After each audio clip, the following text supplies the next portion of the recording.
Bref, je ne sais pas si vous avez vu, mais un truc qui a pas mal tourné là ces derniers temps, c'est Darmanin qui s'est élevé contre les violences conjugales. De toute façon, on ne peut pas tellement s'élever pour les violences conjugales. Hein. Donc, contre les violences conjugales, puisqu'il y a le chiffre des violences conjugales qui est tombé. Donc, c'est 102 femmes en 2020. Donc, 102 femmes, on peut se dire oui, par rapport à toutes les personnes, c'est très peu, mais c'est énorme pour quelque chose qui pourrait être aussi évitable.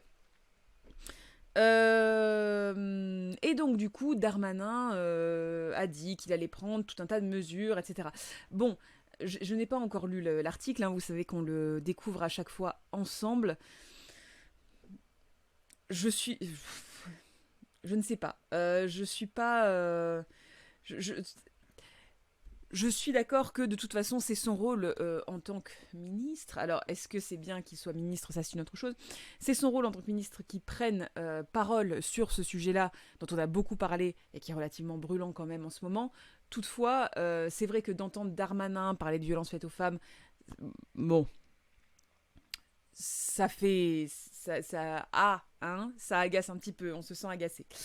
Euh, mais bon, c'est son rôle aussi, c'est son rôle en tant que ministre, quelque part.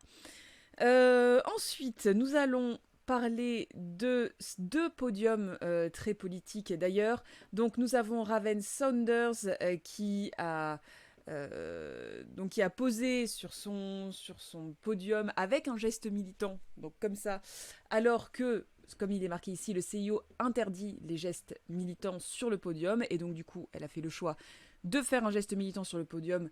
Donc on va en parler. Et autre podium extrêmement sensible, c'est... enfin, podium, non, parce qu'il me semble qu'elle n'a pas gagné. J'avoue que j'ai pas suivi cette épreuve-là. Mais c'est que surtout, c'est la participation donc au JO de Laurel Hubbard, qui est la première athlète trans à participer à ces JO. Donc du coup, ça a fait énormément de vagues, notamment dans les milieux TERF, puisque, comme vous le savez, énormément de personnes sont en réflexion, et pas que des TERF hein, d'ailleurs, mais enfin voilà, réfléchissent autour du fait d'accepter, entre guillemets, les femmes, notamment les femmes trans, hein, dans les compétitions parce qu'il y a ce vieux truc de oui, mais vu que le corps est un corps, je sais pas comment il définirait ça, masculin ou anciennement masculin, je ne sais pas, eh bien, du coup, c'est triché parce que c'est pas vraiment des femmes, etc. Ce qui est transphobe as fuck, mais qui fait réfléchir énormément les personnes organisatrice notamment des JO. Or, il se trouve qu'il y a une athlète qui a pu concourir et ça a fait beaucoup, beaucoup, beaucoup de bruit. Notamment, il me semble d'ailleurs, j'ai dit podium au début et je vous ai raconté une bêtise parce qu'il me semble que, notamment, parce qu'elle n'a pas gagné, il me semble.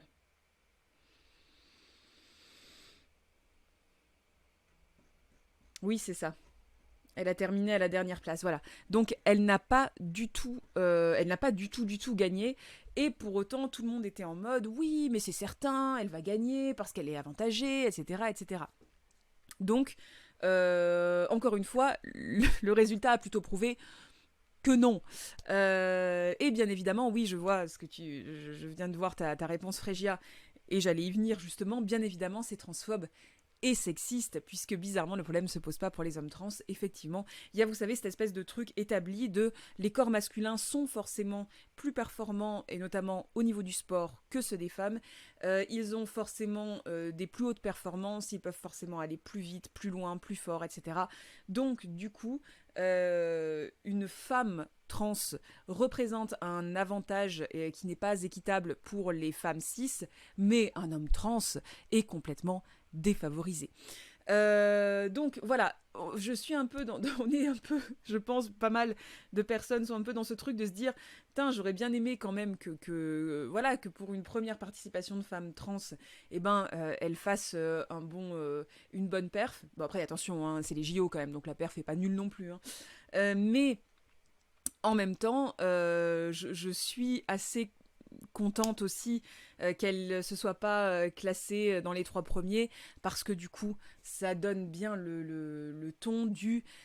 Ben, c'est pas parce que on est né avec des attributs masculins des attributs sexuels masculins, c'est vraiment que forcément on va être avantagé sur tout ce qui va se passer au niveau sportif par la suite. Enfin, vraiment, pas du tout, quoi. Donc voilà, ça aussi, c'est très très politique et je me voyais mal ne pas en parler. Avoir des testicules, ça donne une super force, une super vitesse et une super endurance. Oui. Et à la fin, ça te fait pousser une cape. Paraît-il. Je suis triste pour elle de son échec, mais ça leur cloue le bec et tant mieux. Bah oui. Alors que dans les faits, ça te donne seulement le pouvoir de pas pouvoir être enceinte. Bon, voilà. Oui. Même si moyen un échec parce qu'elle est au JO en fait. Oui, voilà, c'est ce que je disais. C'est-à-dire que c'est un échec, mais c'est un échec. Enfin, c'est une petite perf, mais c'est une petite perf relative. C'est une petite perf qui est au JO quand même. Donc voilà. Les hommes ont des palmes aussi intégrées. C'est pour ça qu'ils nagent plus vite. En plus de sang composé exclusivement de nitro, c'est pour ça qu'ils courent aussi vite. Oui. Ah bon, il y a eu des problèmes avec... Il n'y a pas eu de problème avec des femmes trans dans les catégories féminines. Ben, en fait, je crois que... Enfin, vraiment, là, pour le coup, c'est la première femme trans à participer au JO. Alors après, je ne me suis pas renseignée sur les athlètes trans globalement. J'avoue que c'est un sujet où je suis en train de lire dessus, parce que du coup, j'ai... Alors, en plus, je suis vraiment nulle, parce que j'ai entendu parler de cette athlète-là, très récemment, hier. Mais en voyant des tweets, enfin des retweets de personnes transphobes qui justement disaient que c'était n'importe quoi, etc. Tout en sachant qu'elle avait perdu. Donc voilà, donc du coup, effectivement, j'étais restée là-dessus.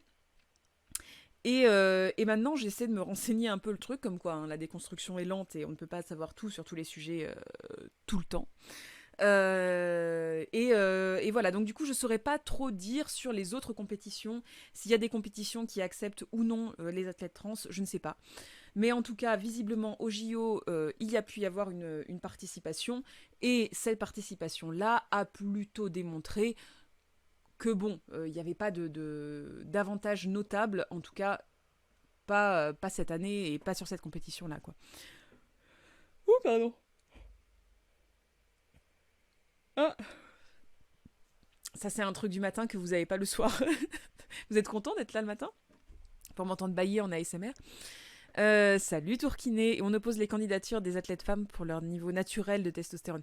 Non mais en plus c'est ça, c'est qu'il y a eu aussi des affaires où il y avait des athlètes qui avaient été contrôlés au niveau de la testostérone. Mais effectivement, honnêtement c'est vraiment un sujet qui est hyper dense et où j'ai fait qu'effleurer la surface pour l'instant. Salut Fablio, salut Madouk. Ah, je crois que j'ai déjà dit bonjour. Bleu la cape, bien évidemment. Bah oui, parce que sinon c'est pour les filles. Ça va même s'il pleut alors que je suis en camping, ça c'est dur. Ça, la pluie en camping, c'est... Moi je trouve que c'est dur. En vrai, même s'il y a vaguement différence entre les corps féminins et masculins, dès que tu entraînes ton corps, rien ne va plus. Ça fait penser aux turbo débilos qui pensaient battre Serena Williams grâce à leurs grosses couilles. Je me souvenais. Je me souviens de ces turbo débilos, effectivement, qui disaient oh, Serena Williams, ça reste juste une femme. Ouais. Mm. C'est une athlète quand même avant ça. Hein. Sérieusement, les JO, c'est un peu le festival du sexisme et de la transphobie. J'en peux plus de tous ces types qui partent du principe qu'un corps assigné femme à la naissance est faible.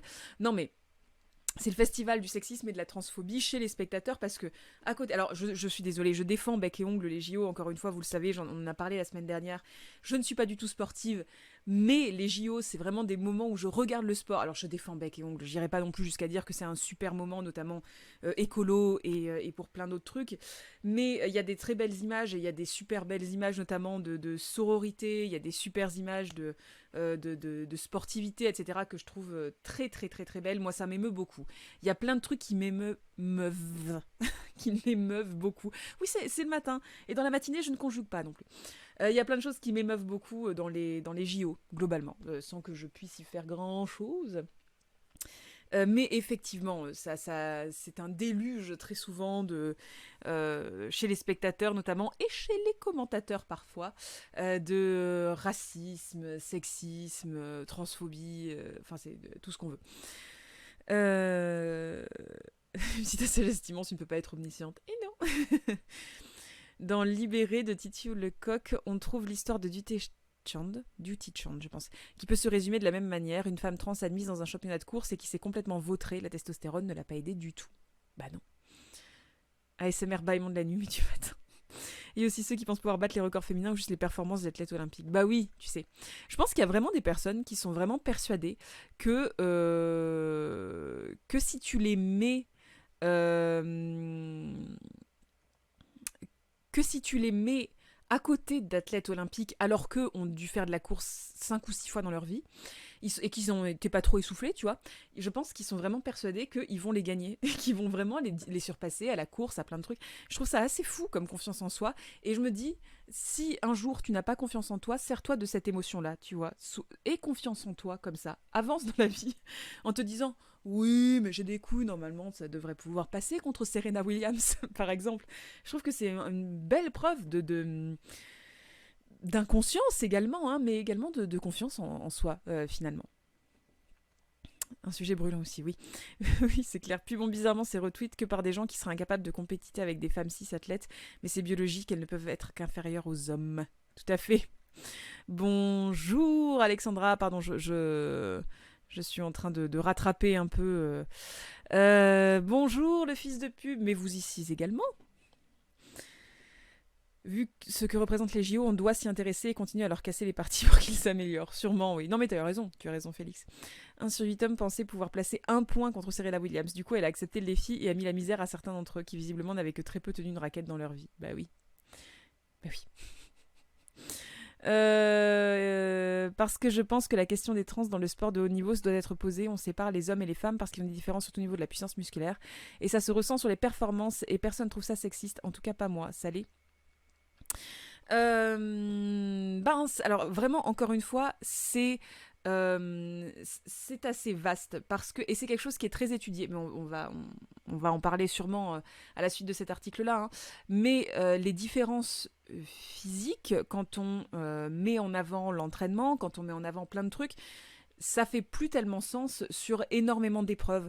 À rappeler encore une fois qu'il y a des épreuves, mais il y a des épreuves genre de tir, il y a des épreuves de pétanque, il y a des épreuves de tellement de trucs, et il y a tellement de choses sur lesquelles séparer les corps d'hommes des corps de femmes avec plein de guillemets.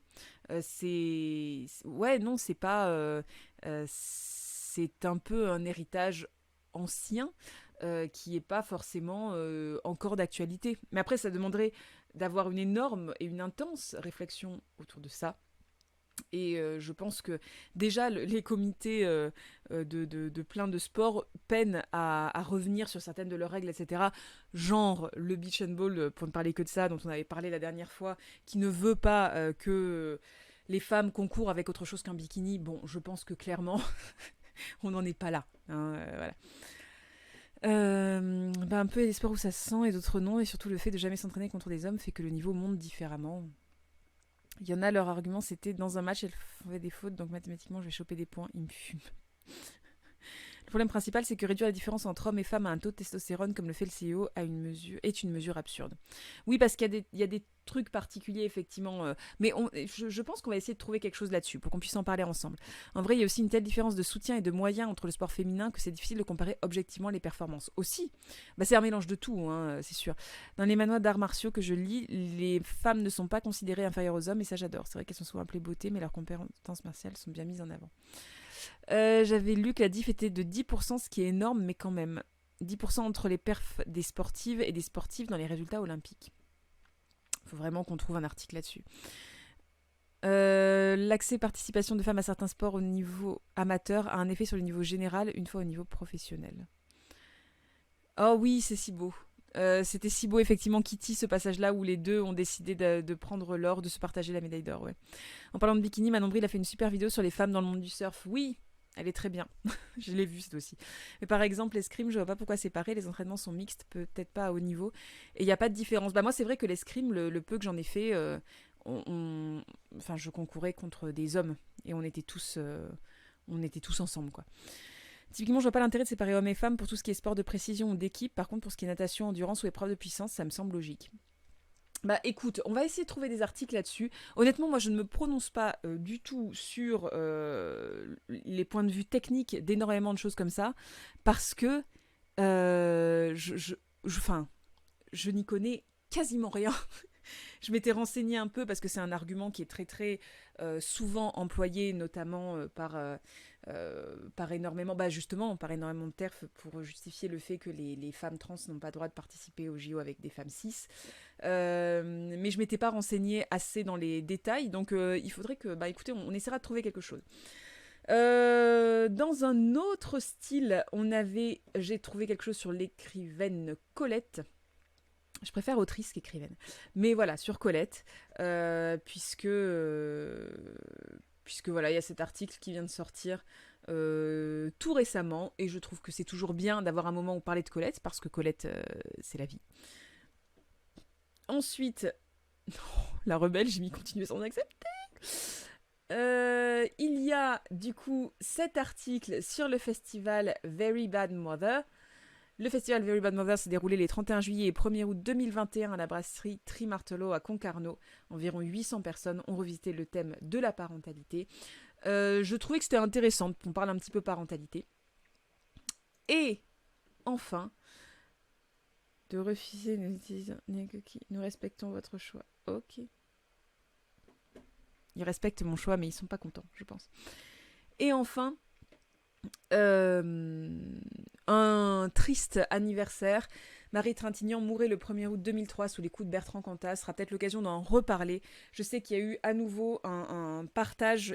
Enfin, moi, j'ai trouvé qu'il y avait un partage à nouveau, notamment sur Insta, de plein de choses sur, justement, sur Marie Trintignant et sur sur cette affaire-là avec Bertrand Cantat. Il y avait eu énormément aussi de renouvellement, de questionnements sur l'homme, l'artiste, est-ce qu'on sépare, est-ce qu'on sépare pas. Vous savez que c'est un débat qu'on a très souvent ici et sur lequel on a beaucoup parlé. Mais bon, voilà, vu que c'était un espèce encore une fois, un triste anniversaire, eh bien, j'ai trouvé que c'était intéressant d'en parler. En fait, c'est même pas sûr qu'on aura le temps de parler de tout, puisque ça fait déjà une demi-heure qu'on parle tous ensemble. Voilà. Donc, j'ai envie d'appeler mon prochain chat Colette. C'est bien. Moi, je trouve que c'est bien comme nom de chat. Moi, je soutiens. Je soutiens à fond pour Colette. Donc, violence conjugale, Darmanin demande de proscrire définitivement les mains courantes. Ah bah, c'est le matin. Tu veux dire c'est le matin, on parle beaucoup, c'est ça? Les plaintes pour violences conjugales qui ont coûté la vie à 102 femmes en 2020 doivent être traitées devant les autres, insiste le ministre de l'Intérieur dans les colonnes du Parisien. Donc c'est ça, effectivement, qui a un peu, je dirais pas déchaîné non plus, parce que les gens n'étaient pas déchaînés, mais qui a fait parler, c'est le fait que ce soit Darmanin qui ait cette parole-là, alors qu'encore une fois, on sait que son investissement auprès de la cause féminine n'est pas folle, hein, et que c'est loin d'être le mec le plus féministe qu'on ait dans le coin. Mais enfin bon, voilà, encore une fois, vu qu'il est ministre, c'est normal qu'il le dise. Après, est-ce que c'est décent? Non, mais parce que c'est pas décent de l'avoir lui comme ministre, hein, voilà. J'ai cru que ça allait être les mains aux fesses. Et non, s'il pouvait proscrire les mains baladeuses aussi, voilà, vous avez fait plusieurs blagues là-dessus, on l'a tous pensé. Bon, merci Darmanin. Traitement prioritaire des plaintes, officiers spécialisés dans chaque commissariat, plus de mains courantes, signalement au procureur encouragé, recrutement et primes pour les policiers. Gérald Darmanin annonce lundi une flopée de mesures dans l'espoir d'endiguer les violences conjugales qui ont coûté la vie à 102 femmes en 2020 selon le décompte du ministère de l'Intérieur. Alors après, encore une fois, je ne critique pas. Au contraire, il faut les faire ces trucs. C'est une évidence qu'il faut prendre ces mesures-là. Vraiment, c'est une évidence. Mais encore une fois, et c'est là où on voit en fait, finalement ce genre d'affaire-là est importante pour expliquer pourquoi est-ce que c'est mal de mettre, enfin c'est mal, pourquoi est-ce que c'est gênant, ne serait-ce que gênant, à un moment ou à un autre, de mettre quelqu'un qui est accusé de choses pareilles en tant que ministre. C'est que du coup, on se retrouve à moins parler de ces mesures qui sont des mesures importantes, vraiment, qui sont des mesures fondamentales qu'on doit mettre en place, bien évidemment. Le fait que les plaintes soient... Alors, traitement prioritaire des plaintes, juste si elles étaient... flouter la gueule de Bec BD, je suis désolée, je ne peux pas. Mais regardez, elle est un peu dessinée de travers, donc ça va. Oui, juste si elles sont traitées, ce sera déjà pas si mal, hein, traitement prioritaire des plaintes, bon voilà. Juste si elles sont toutes traitées, ce serait déjà très très bien. Le fait d'avoir un officier spécialisé dans chaque commissariat, ça me semble être la base. Les mains courantes, bon, ça ne sert à rien, mais voilà. Signalement au procureur encouragé, pareil, les conséquences, on va dire les tristes conséquences des derniers signalements ne montrent pas particulièrement que c'est très utile toujours ce signalement procureur, mais bon, ça peut faire la différence, effectivement, c'est plutôt bien. Recrutement et primes pour les policiers, on va voir, je suppose que c'est explicité après, primes pour les policiers, je ne sais pas bien ce que ça veut dire, mais le fait de recruter des policiers qui sont formés, mais ne serait-ce que former les policiers, en fait la formation des policiers, des forces de l'ordre globalement à ce sujet-là, ça devrait être un genre de base. Tout ça, ça devrait être des trucs qui existent depuis plus longtemps, c'est très très bien qu'on les mette en place, encore une fois, hein, voilà. Mais bien évidemment qu'on va parler plus, enfin qu'on va parler aussi, je ne sais pas plus, mais qu'on va parler aussi du fait que c'est lui qui en parle, quoi. C'est Darmanin qui en parle, c'est Darmanin qui est en mode oh là là, c'est important. Et alors qu'on n'a pas envie de l'écouter lui sur un sujet comme ça, on n'a pas du tout envie de lui faire confiance à lui, on n'a pas envie de prendre au sérieux ce que lui dit.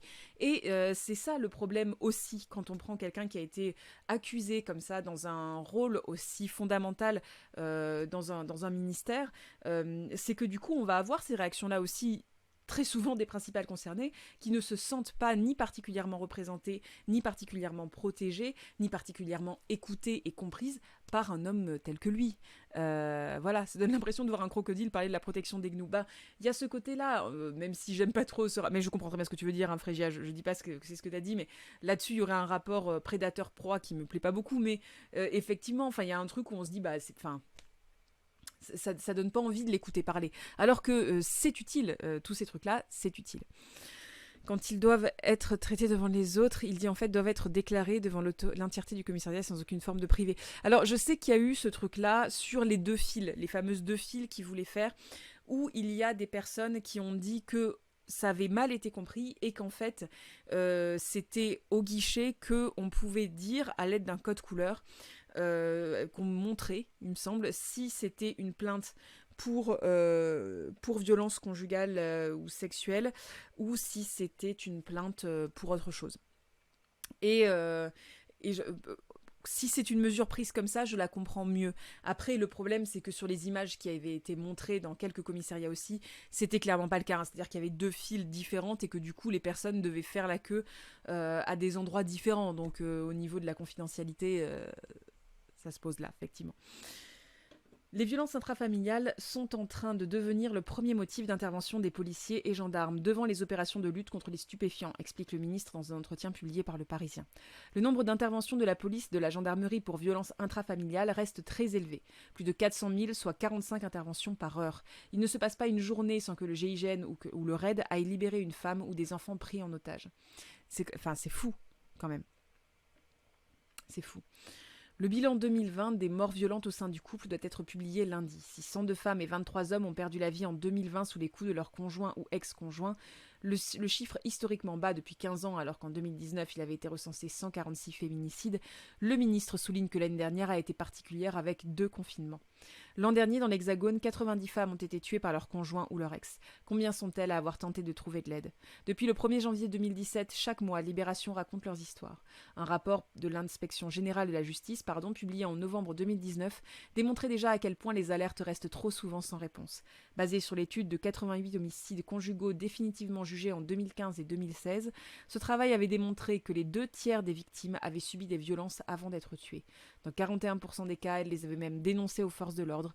80% de ces plaintes avaient été classées sans suite. Donc c'est pour ça, quand on dit le fait de prendre les plaintes en priorité, c'est même pas... En fait, à chaque fois, il y a un côté... Ça, c'est quelque chose qui est assez courant aussi dans ce genre de lutte-là. Il y a un truc de ah ouais, ah bah on va faire ça en top, on va prioriser ça, ok. Et il y a un côté, ben non, c'est pas forcément ce qu'on vous demande.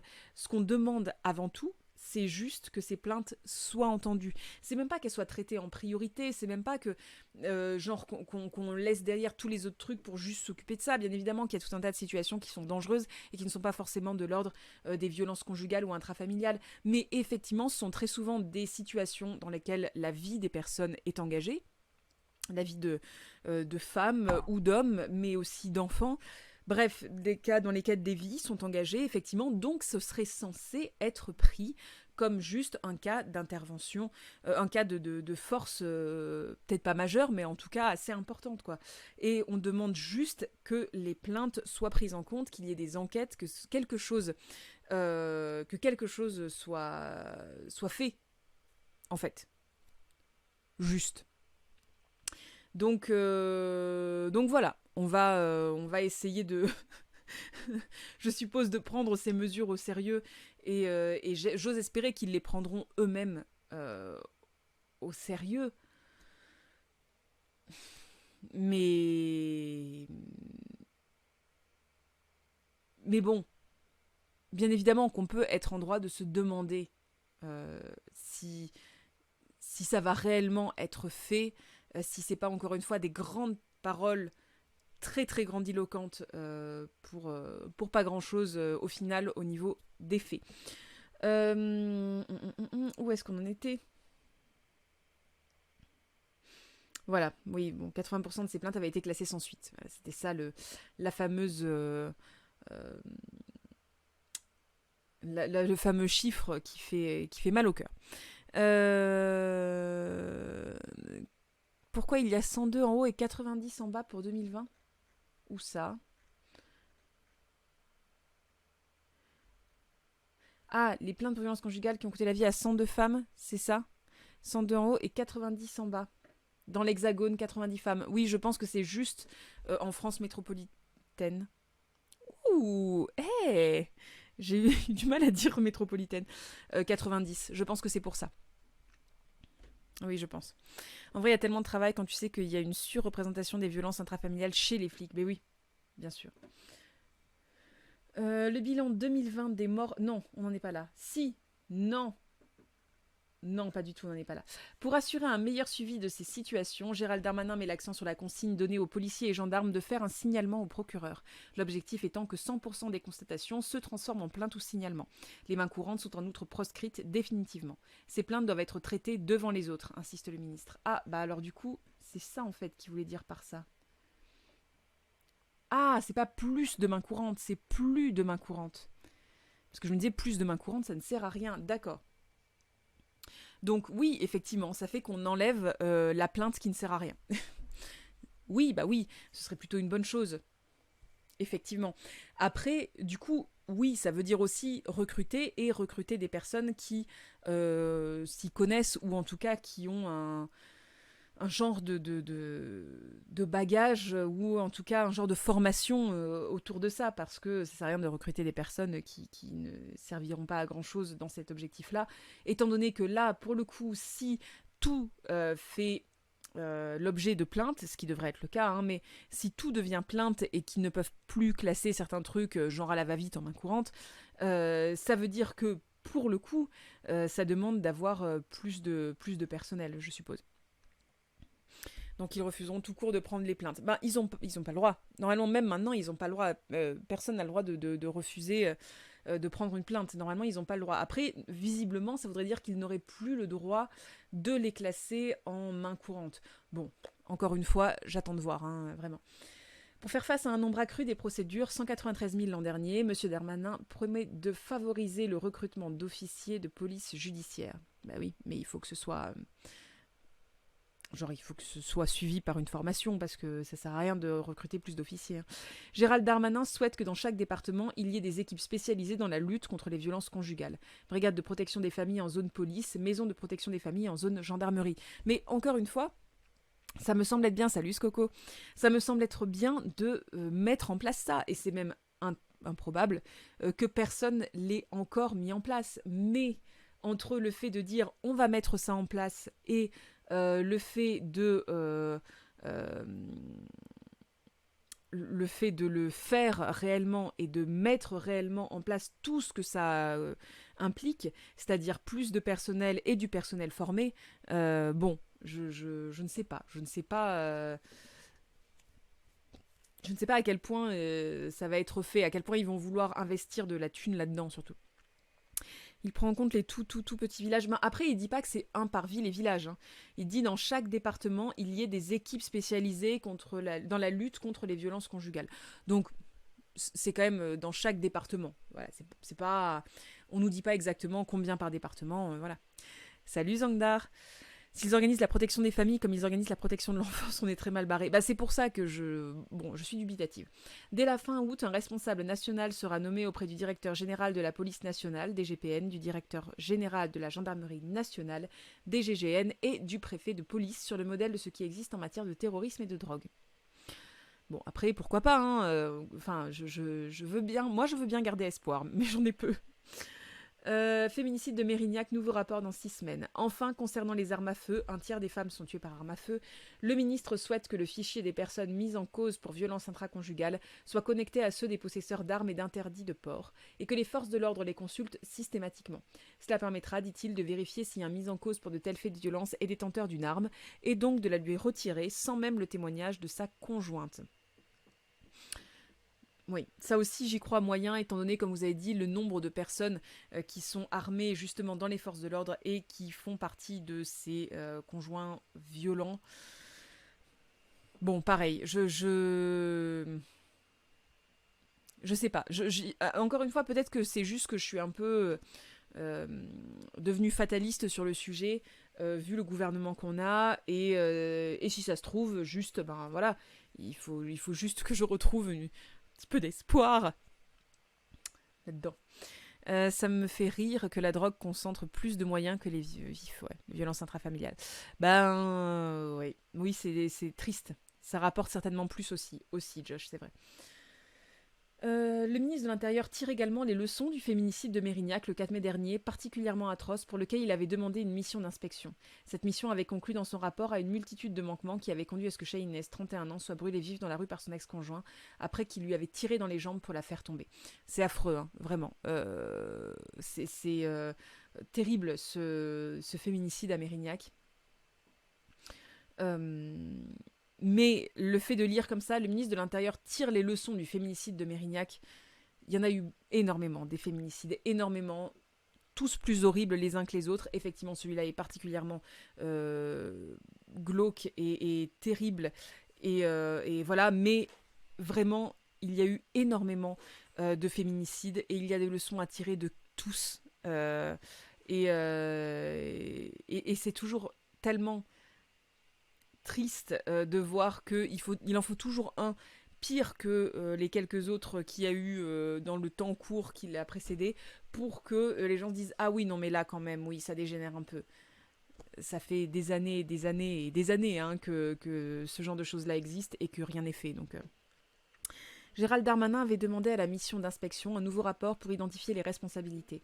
Le rapport remis la semaine dernière au Premier ministre n'a pas été rendu public, alors que le Canard enchaîné a révélé qu'un policier ayant pris une des plaintes de Shahinez avait été lui-même condamné pour violence conjugale et était en attente d'un passage en conseil de discipline.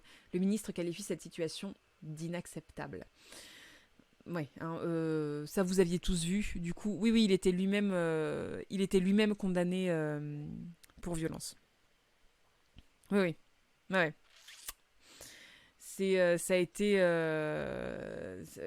un truc qui a permis aussi, en vrai, que se libère un peu la parole autour de cette question-là, notamment, et du fait que énormément de personnes, parmi les forces de l'ordre, qui sont même engagées dans ces luttes-là, sont eux-mêmes auteurs de violences intrafamiliales. Et encore une fois, c'était considéré peut-être jusque-là, on va parler au passé, on va y croire, comme quelque chose d'assez accessoire, avec plein de guillemets, un truc genre oui, bon, bah il est pas sympa avec ses gosses ou avec sa femme, mais bon, voilà. C'est pas grave, il peut quand même exercer son activité de policier, ça rentre pas en collusion avec ça, quoi. Alors que si, complètement en fait. et annonce avoir demandé au patron de la police nationale de saisir l'IGPN, la police des polices, qui devra remettre son rapport dans 6 semaines. Le ministre demande en outre que les conseils de discipline se réunissent sous 3 mois maximum dans ce type de cas, et que le policier concerné ne soit plus en contact du public dans l'attente d'une décision du conseil. En fait, il demande juste à ce que... Enfin, là, c'est plus ou moins ce que plein de gens... demande juste dans ces cas-là, c'est-à-dire juste que les plaintes soient prises en compte. Alors, je vois qu'il y avait ça aussi, que je vous ai pas sélectionné alors que c'est important. Policiers et gendarmes auteurs de violences intrafamiliales vers un MeToo des forces de l'ordre. On va peut-être lire ça aussi en enchaînant parce que c'est important. Pardon un peu HS, mais c'en est où la déchéance du droit parental quand tu tombes ta conjointe Je ne sais pas. Je ne sais pas, je me suis pas renseignée depuis qu'on avait lu l'article dessus, je sais pas du tout. Étrangement, un flic dealer, c'est un ripou, un flic qui frappe sa femme, ça va. Bah, disons que peut-être que les autres vont quand même naturellement le mettre à l'écart. Enfin, voilà, je suppose qu'il y a quand même qu'il y a des choses qui se savent en interne, mais le fait est que officiellement et administrativement parlant, ça n'empêche pas que ce genre de personnes-là prennent des plaintes et du coup minimisent les plaintes ou enfin voilà quoi. Selon l'IGPN, les manquements seront au plus minimes. On sait comment elles se couvrent entre condés. Bah oui. Oui, bah oui, il y a une solidarité interne, c'est certain. Alors attendez, du coup, on va lire ça, on va enchaîner tant qu'on est dans les trucs durs. Une pétition lancée ces derniers jours demande un recensement des fonctionnaires et militaires condamnés pour violences conjugales, afin d'alerter sur cette problématique remise en lumière par le féminicide de Shahinez Daoud en mai. Alors en vrai, encore une fois, ce serait bien de faire un recensement des fonctionnaires et militaires condamnés pour violences conjugales. Ce serait très bien parce que quand on parle de possession d'armes à feu, on a plutôt en tête des gens comme des chasseurs par exemple qui vont pouvoir avoir des armes à feu chez eux, des personnes isolées qui vont faire du tir, ou alors qui vont avoir des armes à feu illégalement chez elles. Mais ce qu'on oublie effectivement, c'est qu'il y a des professions dans lesquelles les personnes sont armées et où ils peuvent garder leurs armes de service près d'eux. Enfin voilà, ils ont accès à des armes très facilement. Et du coup, ça évite. Moi, je pense que ce serait bien de faire un recensement réel, objectif de tout ça, parce qu'effectivement, ça éviterait aussi que du coup des rapports, des rapports de cause à effet soient effectués immédiatement, sans aucun chiffre, en se disant juste ah bah voilà, mais de toute façon, les policiers, il y a énormément de personnes parmi les policiers aussi qui sont auteurs de violences intrafamiliales, etc. C'est hyper violent aussi à dire comme ça renforce encore plus cette espèce de crainte et de manque de confiance qu'il y a entre les policiers ou les gendarmes et le monde et le reste des civils entre guillemets. Alors que je pense que des chiffres pourraient éventuellement soit apaiser le truc, soit au contraire mettre en relief des vrais problèmes qu'il sera impossible de nier pour pouvoir les régler ensuite. En fait, c'est toujours bien d'avoir la vérité nue sous les yeux. Voilà, ça évite d'avoir aussi ensuite des craintes non justifiées ou des situations qui n'évoluent pas parce qu'on refuse de voir les choses en face. Tu verras jamais un militaire rentrer chez lui avec son arme. Pourquoi un policier a le droit ? Bah ça après sur le truc des armes de service, je trouve que c'est vraiment c'est un débat qu'il faudra avoir aussi, hein, mais vraiment. Selon l'IGPN, les manques, pardon, j'en suis pas là. Pardon, franchement, quand je vois comment le sexisme est nié dans tout groupe d'hommes solidaires, j'ai un doute. Alors là, faut oublier de suite, jamais la police ou les militaires seront d'accord. Et le gouvernement a trop besoin d'eux, ils obtiennent tout ce qu'ils veulent en ce moment. Bah, c'est vrai que souvent leurs revendications passent, hein, mais on est quand même dans un monde dans lequel petit à petit énormément de choses qui semblaient aller de soi jusque-là sont remises en question, on ose beaucoup plus parler, on ose beaucoup plus pointer du doigt, etc. Je garde un peu espoir là-dessus, sur le fait que, effectivement, avoir un recensement clair aiderait sûrement à mettre de la lumière juste sur la situation réelle, hors de toute crainte, hors de tout fantasme, avec plein de guillemets dans le sens production de l'imagination, quelle est réellement la dose de violence intrafamiliale dans ces milieux-là, c'est important. C'est vraiment important de savoir. Il y a 6 mois, il devait déjà y avoir une enquête sur les militaires nazis qu'on attend toujours. Donc même si j'espère qu'elles essaient de faire ce recensement, j'ai pas l'impression qu'ils le feront si on les y oblige pas. Bon, en plus, c'est une pétition qui a été lancée ces derniers jours. Hein. C'est pas genre un truc où en mode allez, on va le faire bientôt, dans tant de temps. Là, c'est une pétition qui a été lancée pour qu'on le fasse. Hein. Donc voilà. Après, il y a déjà, salut Onomi, après il y a déjà un désaccord entre les policiers et les civils. Oui. Bah oui. Oui, donc, mais ça arrivera souvent. Qui est ces désaccords-là. Mais ce qui est bien, c'est que les chiffres, eux, mentent rarement. Qui réclament toujours plus d'armement et de moyens répressifs, mais pas de nouvelles formations, une nouvelle gestion carcérale qui aiderait davantage à les soulager, selon ce que je sais.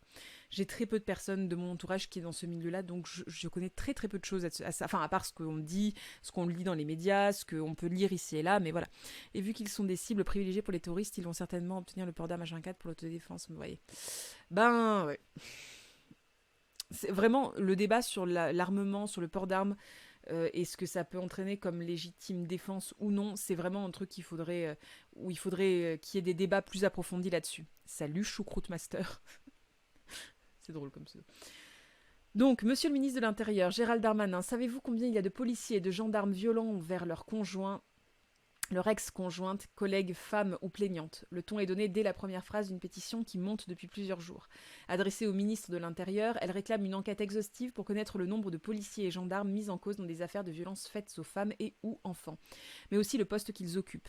Le texte, porté par le collectif Abandon de famille Tolérance Zéro et soutenu par 12 associations, ainsi que par les sénatrices Laurence Rossignol et Maryvonne Blondin, et par la députée Alban Gaillot, a atteint samedi plus de 25 000, pas du tout, 22 500 signatures.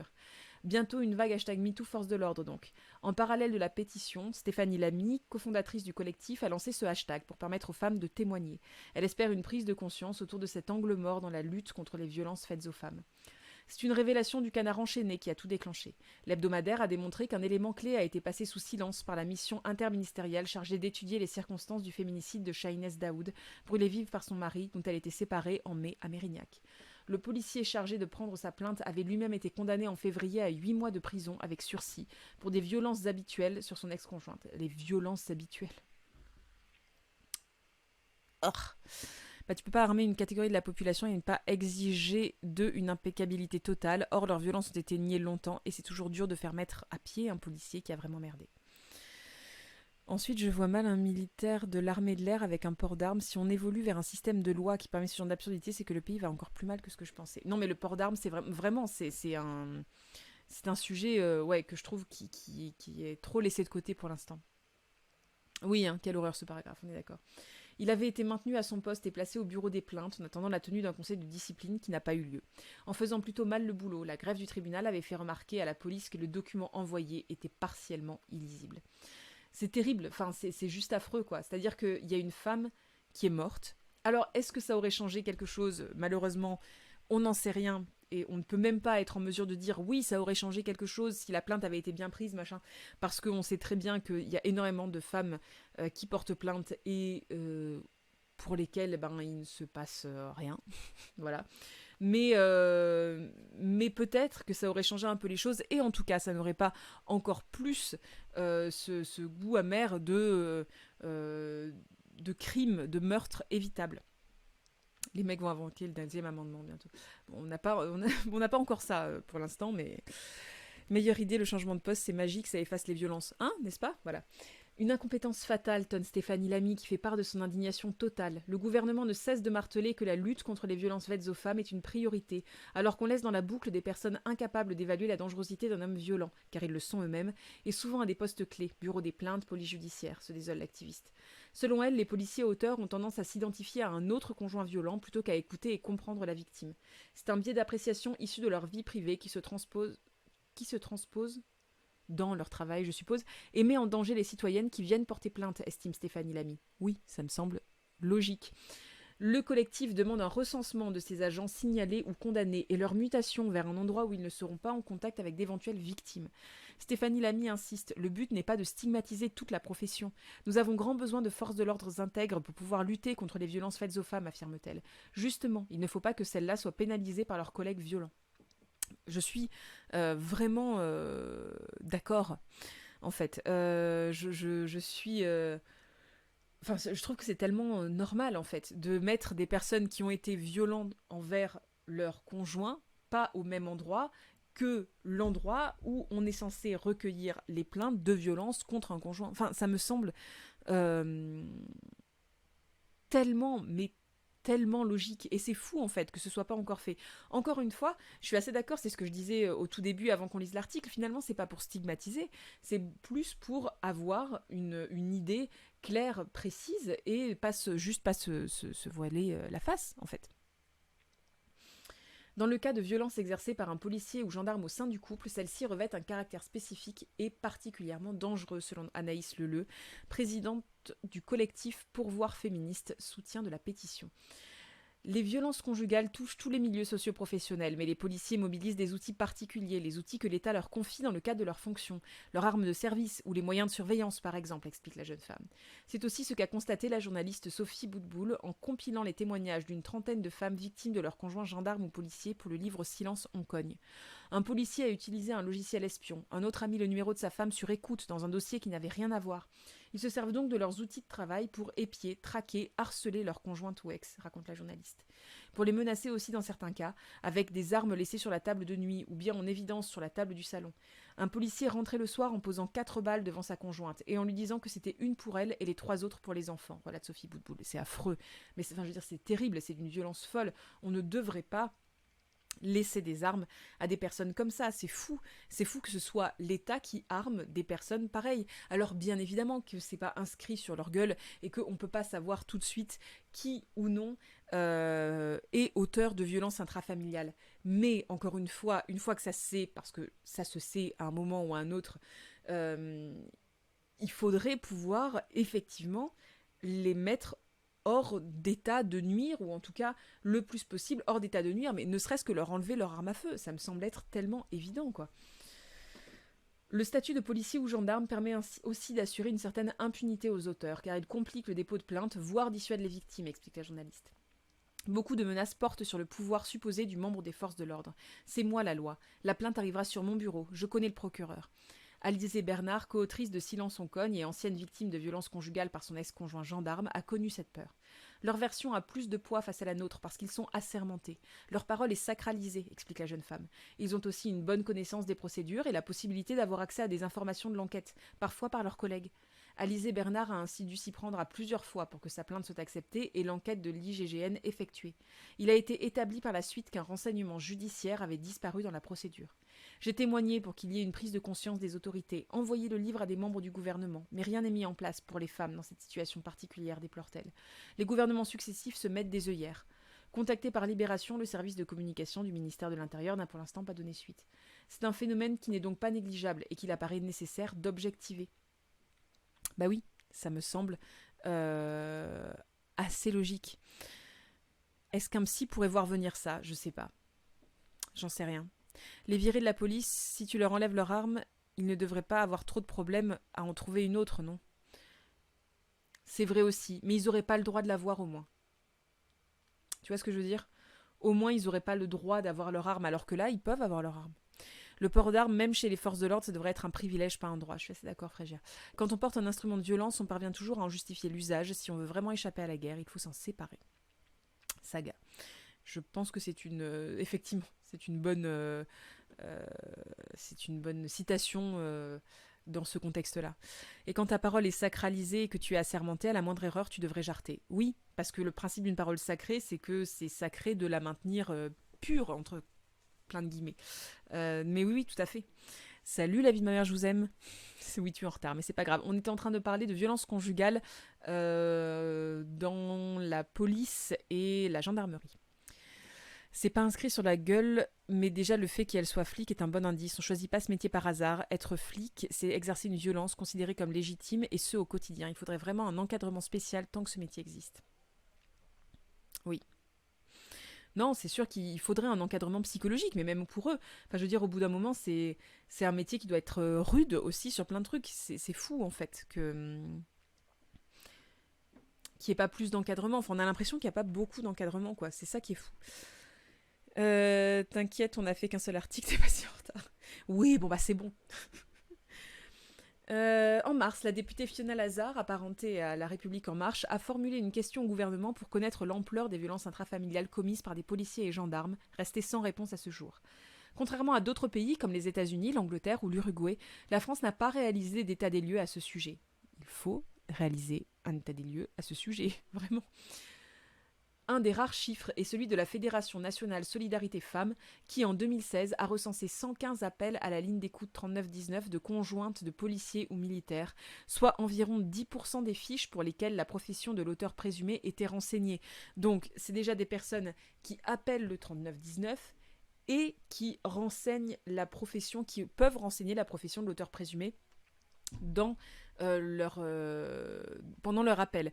Donc c'est quand même assez petit, je veux dire, euh, comme part, on va dire, de personnes qui ont pu parler réellement. Je pense que c'est vraiment à voir comme un petit chiffre par rapport à la réalité.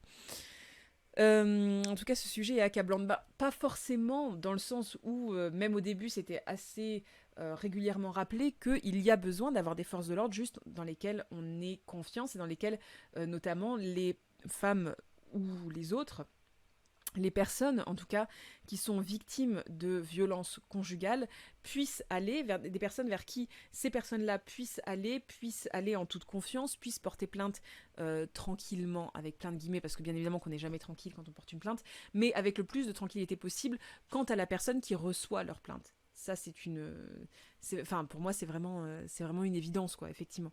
J'ai vu un reportage, le psy de la police, bien connu des policiers, qui leur disait d'arrêter de chouiner, de retourner au taf avant de faire sauter les arrêts. Voilà, enfin, c'est affreux, quoi. Au bout d'un moment, il faudrait tellement des environnements plus bienveillants pour tout le monde, quoi. Euh, Mais oui, il y a un manque d'écoute, il y a un manque d'inspection juste au sein de ces milieux-là, il y a un manque d'encadrement, il y a un manque de formation, il y a un manque de plein de trucs, quoi. Vraiment de plein de trucs. Euh, C'est un phénomène qui n'est donc pas négligeable et qu'il apparaît nécessaire d'objectiver, mentionne la question adressée à Gérald Darmanin. La transparence ne peut faire qu'évoluer la situation dans le bon sens, affirme la députée Alibé. Ça, je suis d'accord avec ça. Il faut lever le tabou et être conscient que de la proportion du phénomène, être capable de le chiffrer, d'identifier les points qui font défaut pour mieux traiter les violences conjugales. Fiona Lazar interroge aussi la mise en œuvre de mesures conservatoires de désarmement lorsqu'un policier est identifié comme auteur de violences intrafamiliales, notamment à la lumière de l'article 25 de la loi Sécurité globale récemment promulguée, qui étend le port d'armes des policiers hors service aux établissements recevant du public. Il ne faut pas que l'usage légitime de la force se transforme en usage illégitime de la force à domicile, estime la députée, qui souligne que cette problématique n'avait pas été soulevée lors du Grenelle des violences conjugales. La sénatrice centriste Annick Billon, présidente de la délégation aux droits des femmes du Sénat, monte également au créneau pour interpeller le gouvernement. Je suis outrée que l'enquête diligentée par Gérald Darmanin ne mentionne même pas dans ses conclusions que le policier chargé de recueillir la plainte de Shahinez Daoud était lui-même condamné, alors qu'il s'agit d'un dysfonctionnement grave auquel il faut répondre, s'indigne-t-elle. Ce féminicide a mis en lumière un angle mort des politiques publiques et une défaillance du système, face à laquelle il faut mettre les verrous nécessaires pour éviter qu'un policier violent se retrouve avec son arme chez lui ou à prendre des plaintes. La parole des femmes ne va pas pouvoir se libérer si l'état de droit ne met pas en place des conditions adéquates pour qu'elle se déploie, estime la sénatrice. C'est le cas seulement si la victime a l'assurance que le policier ou le gendarme à qui elle se confie n'a jamais été condamné pour les faits qu'elle dénonce. Oui, c'est ce qu'on disait, hein, voilà. C'est ce qu'on disait en fait, c'est ce principe-là pour aller porter plainte, c'est déjà pas facile, tu ne peux pas aller porter plainte si tu as peur en fait, si tu as peur que déjà ce ne soit pas entendu parce que c'est une évidence, la personne en face va être immédiatement du côté de ton agresseur, enfin c'est une tristesse, voilà. Il faudrait réaliser des états des lieux sur beaucoup de sujets, mais le taf n'est pas fait. Je me demande si c'est pas à dessein. Si le taf était fait, ça deviendrait encore plus difficile de fermer les yeux et des politiques de protection vraiment efficaces et considérées comme coûteuses par nos politiques devraient être mises en place. Oui, c'est ce qu'on disait au début, c'est-à-dire que faire l'état des lieux, c'est la base. Ça a l'air de servir à rien comme ça. Mais soit ça débunk quelque chose qui finalement est assez anecdotique. Voilà, on peut se dire, ah bah finalement, il n'y en a pas tant que ça. Soit ça oblige à regarder quelque chose qui ne l'est pas anecdotique et qui du coup est grave et qu'il faut traiter en l'état. Voilà. Et ça, c'est quelque chose où effectivement, bah voilà, il faut qu'on fasse que quelque chose soit fait au niveau d'un état des lieux, déjà de base d'un état des lieux. Or, c'est quelque chose, à mon avis, que les personnes vont faire traîner très probablement parce que ce serait un scandale si après un état des lieux négatif, personne ne faisait rien. Salut Revolution Remake. Ou Révolution Remake, hein, ça marche aussi. Ok, bon, écoutez, on va passer au JO. On va prendre on va dire un sujet qui, en apparence, est un peu moins rude, mais qui ne le sera pas moins de toute façon, puisque ça va parler politique quand même. Le problème, c'est que l'état des lieux n'est suivi de rien. Bah oui, c'est ça. Mais c'est plus difficile de ne faire rien suivre après un état des lieux très négatif. C'est la première base, on va dire. C'est vraiment le truc, genre le ciment de base, c'est-à-dire faire un état des lieux et se rendre compte qu'il y a quelque chose qui ne va pas. Et pas juste dire « Ah, j'ai l'impression qu'il y a quelque chose qui ne va pas » pour qu'il y ait tout un tas de gens qui disent « Oh, mais non, mais c'est grandement exagéré, de toute façon, on n'a pas les chiffres, mais ça se trouve, c'est minime. » Voilà. La base, on va dire, pour dire « Non, regardez, il y a réellement un problème », c'est de faire un état des lieux. Et c'est pour ça, effectivement, que énormément de personnes ont plutôt intérêt à bloquer le fait de faire cet état des lieux et de donner des chiffres, de mettre des chiffres concrets sur cette impression. Donc, on va passer au JO.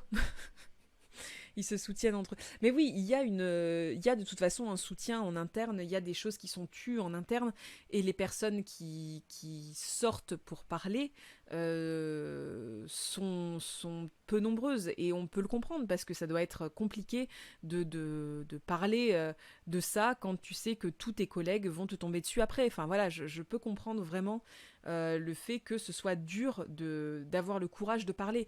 Mais justement, un état des lieux qui soit objectif et qui soit,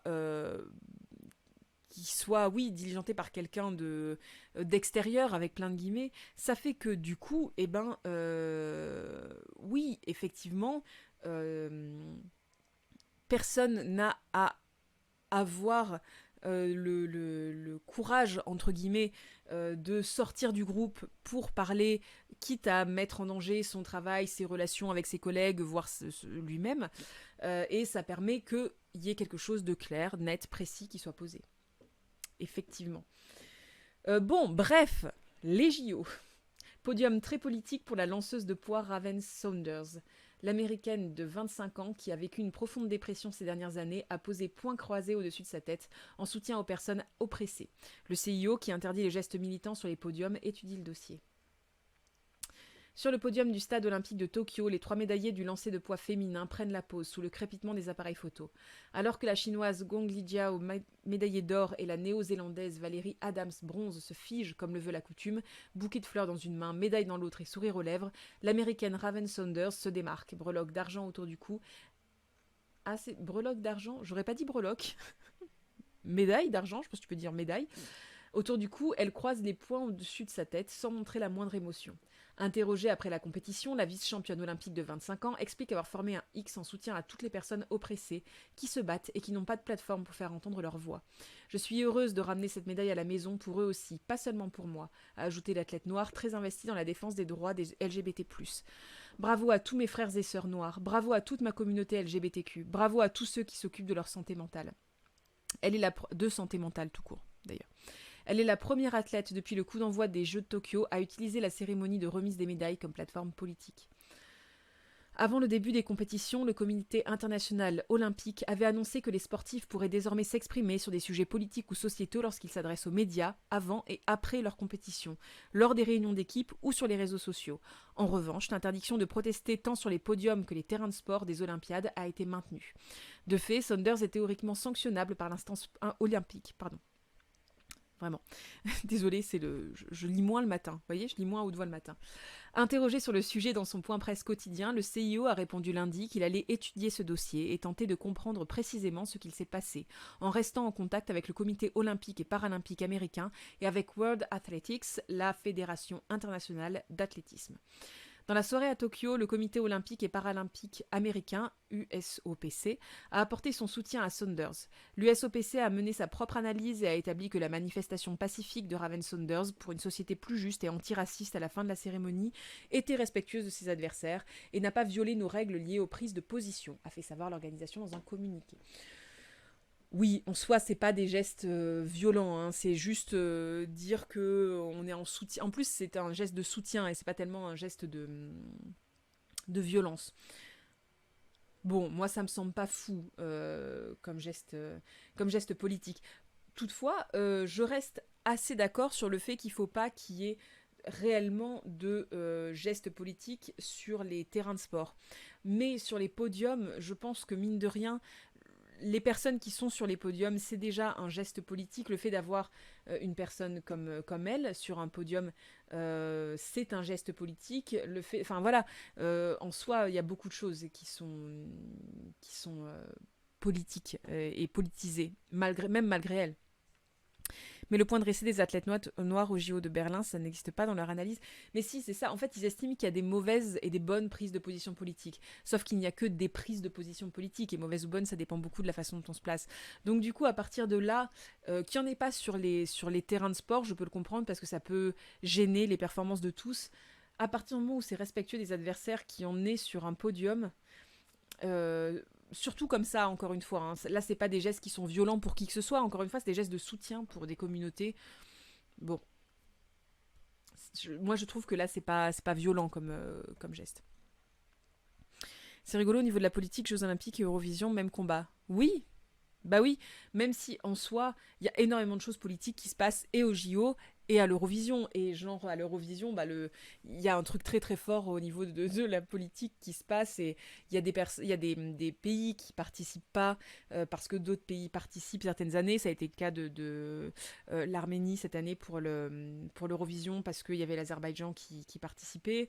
Il y a toujours eu des gestes politiques à l'Eurovision et il y a toujours eu des gestes politiques aux Jeux Olympiques. Enfin oui, effectivement, c'est censé être un grand moment de partage où on met de côté toute la politique des différents pays, sauf que ça ne peut pas être que ça. C'est certain. Ça prend quand même place dans notre société, ça prend quand même place dans le monde avec des gens qui font partie du monde et en l'état, du coup, ça ne peut pas ne pas être politique. Entre ça et leur forme de tête normale, on se demande bien leur règle à la con. Le podium est un moment de mise en lumière, elle a eu raison d'en profiter. L'apolitisme des podiums JO, ça date des JO de 38 en Allemagne. Oui, ça peut poser question. C'est important aussi d'amener la politique pardon, au JO. Vu la médiatisation, ça donne beaucoup de visibilité, là où les organismes internationaux font la sourde oreille.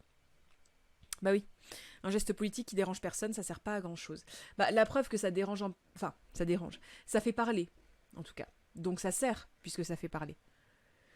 Mais ça n'a pas dérangé ses autres, les autres adversaires, en soi.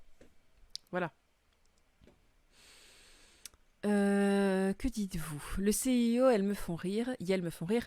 Ça fait un bail que les gestes politiques sont interdits depuis les points noirs du Black Panther Party à Mexico en 1968. Le CIO veut être apolitique, mais elles comprennent pas qu'être apolitique, c'est être du côté des oppresseurs. De toute façon, être apolitique, c'est déjà un geste politique, c'est certain. Du coup, tu ne serais pas forcément pour mettre un genou à terre sur les terrains de foot ou autre en soutien du mouvement Black Lives Matter? Moi, si.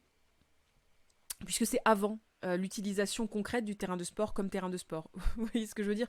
Moi, quelque part, il y a un truc où le terrain de sport, une fois qu'on a commencé à jouer, c'est autre chose parce que ça peut perturber les performances sportives. Vous voyez ce que je veux dire? C'est-à-dire quelqu'un qui va déployer une banderole, ça va probablement perturber les autres personnes qui courent ou qui jouent, ou voilà. Avant, après, pour moi, le terrain de sport... Enfin, honnêtement, pour moi, le terrain de sport... Alors, c'est parce que je ne suis pas sportive, même si j'aime beaucoup les JO et certaines manifestations sportives. En soi, je ne suis pas très sportive, moi. Donc, du coup, pour moi, le terrain de sport n'est sacralisé, avec plein de guillemets, en mode terrain de sport, que quand des gens font du sport dessus. Avant et après, ça reste un carré d'herbe, par exemple. Donc, du coup, ma foi, que les athlètes soient autre chose que des athlètes quand ils ne font pas du sport, donc avant et après, moi, ça ne me choque pas tellement. Encore une fois, tant qu'il y a un respect Et par exemple, dans cette affaire du genou à terre, pour moi, il n'y avait aucun irrespect envers personne qui était sur le terrain, finalement. C'était une contestation par rapport à quelque chose qui secouait son pays. Enfin, il y avait quelque chose qui secouait même la société en termes plus généraux. Donc, peut-être le faire sur le terrain au lieu de marquer, par exemple. Oui, là, j'aurais trouvé ça particulier.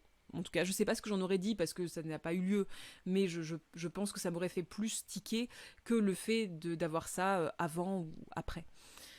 Les JO, c'est pas un moment où on met de côté la politique, c'est un moment de rassemblement pacifique. C'est vrai aussi. C'est justement très politique comme rassemblement. Oui, oui, oui, je comprends ce que tu veux dire, c'est ce qu'on disait, il y a de la politique partout. Le fait de rassembler tout le monde au même endroit, c'est politique aussi, bien sûr. Bien sûr. Je suis d'accord, un geste politique, oui, mais pas devant un obstacle de CSO en plein parcours, quoi. Logique. Oui, voilà. Voilà. C'est censé être un ode à la multiculturalité, tout à fait, mais oui, c'est censé être aussi un endroit où on peut parler, du coup, où toute cette multiculturalité peut s'exprimer.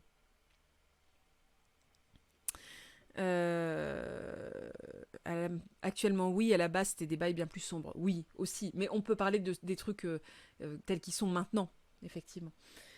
Donc, Hulk revient de loin. Avant même de repartir avec la médaille d'argent, l'américaine s'était déjà fait remarquer. Pour son entrée dans la compétition, Raven Saunders était apparu grosse lunettes futuristes sur le nez et sourire du Joker dessiné sur son masque, symbole de revanche après plusieurs années compliquées.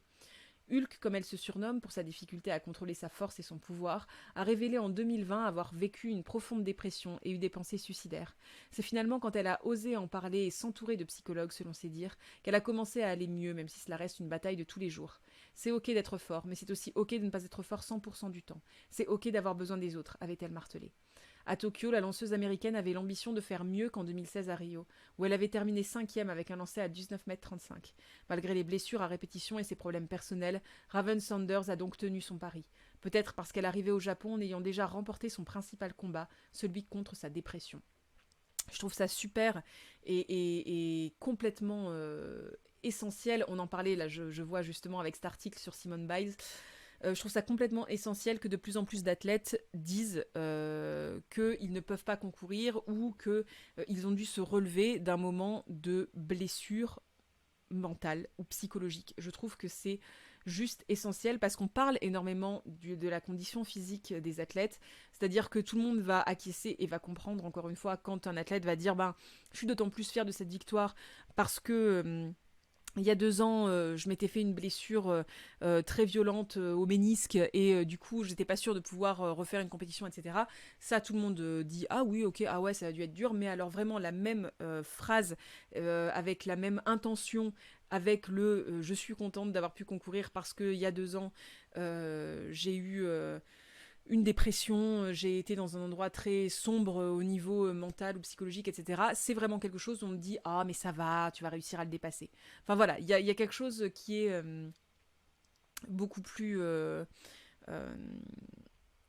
beaucoup plus obscurci, on va dire, et beaucoup plus passé sous silence, beaucoup plus regardé comme quelque chose de léger et qui peut être combattu avec de la bonne volonté. C'est ce vieux truc de oh allez, c'est la volonté qui prime, t'as un mental en acier, quand même, t'es sportif. Être sportif, c'est aussi avoir un mental en acier. Voilà.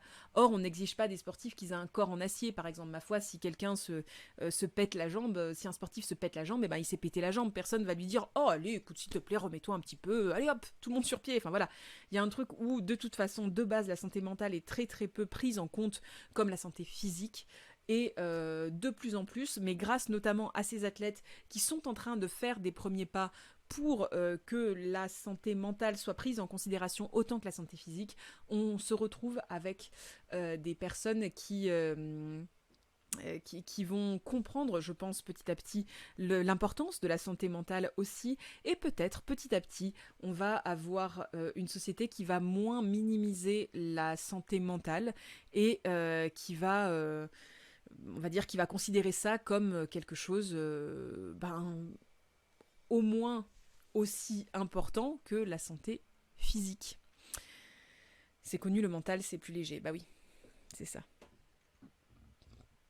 c'est pas qu'au JO, obtenir un congé maladie pour une affection mentale, c'est vachement plus coton que quelque chose de physique. Mais oui, complètement. Trouver par exemple un médecin généraliste qui va vous écouter pour un problème de santé mentale et va vous orienter vers un spécialiste, mais qui en attendant va dire bon bah je vous mets en arrêt de travail en attendant, ça se fait aussi, hein, c'est-à-dire que il y a des fois où on est malade physiquement, où on ne sait pas encore exactement ce qu'on a, mais au vu des symptômes, eh ben on va vous mettre en arrêt maladie pendant tant de temps en attendant de voir un spécialiste. Ça devrait être le cas aussi pour la santé mentale.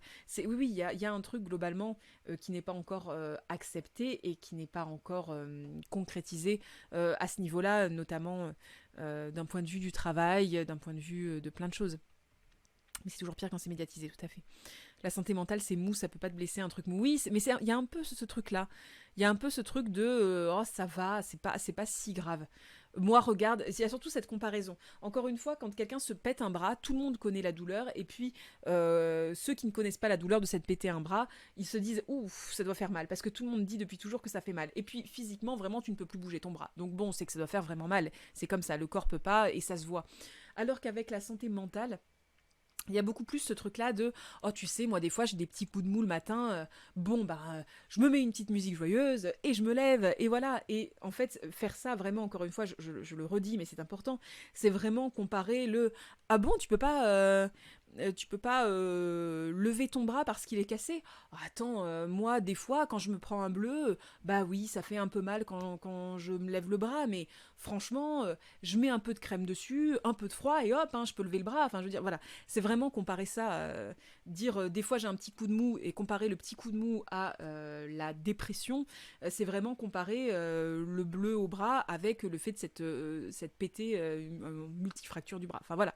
Donc, je pense que grâce à des porte-paroles comme ceux-là, c'est-à-dire des porte-paroles où on ne remet pas en question leur héroïsme, avec plein de guillemets, c'est un des rares trucs sur lesquels ça sert à quelque chose. Je suis désolée, vous allez entendre un peu mon enfant, je pense, qui est à côté.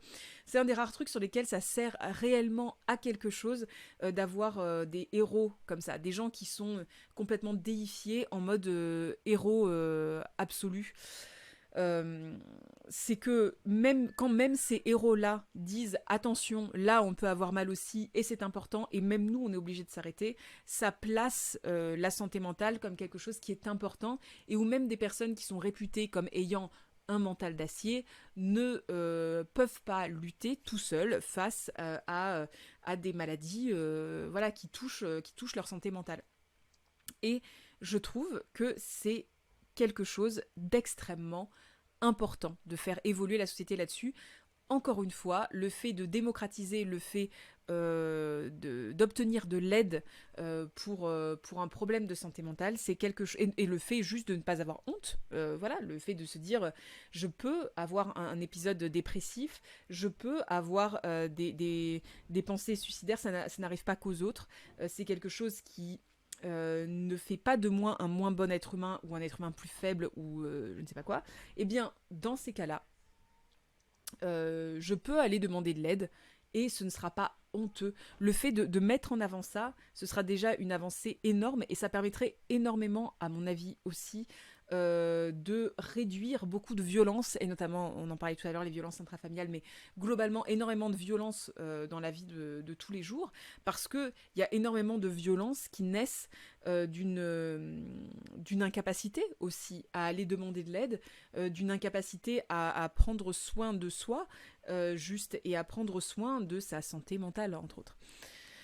Que dites-vous ? Dame, quand on me dit d'arrêter de pleurer, oui, c'est un peu ça. Le même coup que les gens qui te disent bah t'as qu'à arrêter d'être triste si t'es dépressif. Oui, c'est un peu ça. C'est un peu ça. Sur les premiers JO de Coubertin, il y a eu la première femme championne olympique en golf qui ne l'a jamais su. C'est une journaliste qui a fait des recherches sur les JO qui l'a découvert par hasard. C'est fou ça. C'est dingue. Je ne savais pas. Alors quand mon médecin m'a diagnostiqué des symptômes dépressifs, il a quand même ajouté vous pourriez quand même faire des efforts. Bah oui. Parce que c'est bien connu, des petits efforts, et hop là. Le pire, c'est qu'en général, quand tu en viens à consulter, à demander un arrêt maladie, c'est que ça fait des mois que tu compenses. Oui. Un peu comme marcher avec une jambe cassée pendant des mois avant de consulter. Tout à fait. Oui, le truc avec le mental, c'est que tu peux parfois le cacher et prendre sur toi. Bah, il y a cette espèce de croyance, oui. Sauf que la douleur physique aussi, enfin voilà, je suis assez bien placée pour en parler aussi là-dessus. Bien évidemment que la douleur physique, tu peux aussi, quand c'est pas très grave, tu peux aussi prendre un moment, pendant un moment, le cacher et prendre sur toi. Genre par exemple, et des fois, du coup, c'est pour ça que ça dégénère.